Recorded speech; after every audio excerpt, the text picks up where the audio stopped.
আজকে আপনাদের বলবো ককরোচ জনতা পার্টি বা সিকেপি নিয়ে। এটির উৎপত্তি হয় একজন জাজের একটি মন্তব্যকে কেন্দ্র করে। আমাদের দেশে বিভিন্ন ডিপার্টমেন্টে ইউথ বা জেনজিরা যেভাবে ডিগ্রির সম্মান নিয়ে কোনো রকম যোগ্যতা ছাড়া চাকরির জন্য ভিড় করতে শুরু করেছে, সেই যোগ্যতাহীন যুবকদের কোনো এক মন্তব্যতে এক জাজ ককরোচ বলে ফেলে।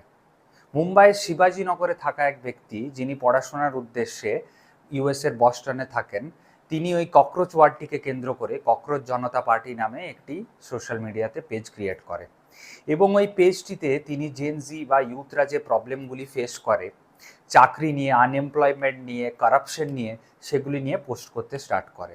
অদ্ভুতভাবে 7 দিনের মধ্যে পেজটি 20 মিলিয়নেরও বেশি ফলোয়ার্স গেইন করে ফেলে, যেটি বিজেপির সোশ্যাল মিডিয়ায় ফলোয়ার্সের পরিসংখ্যানের থেকে অনেকটাই বেশি। কিছু লোক তাই বিজেপিকে সিকেপি মানে ককরোচ জনতা পার্টির সাথে তুলনা করতে থাকে।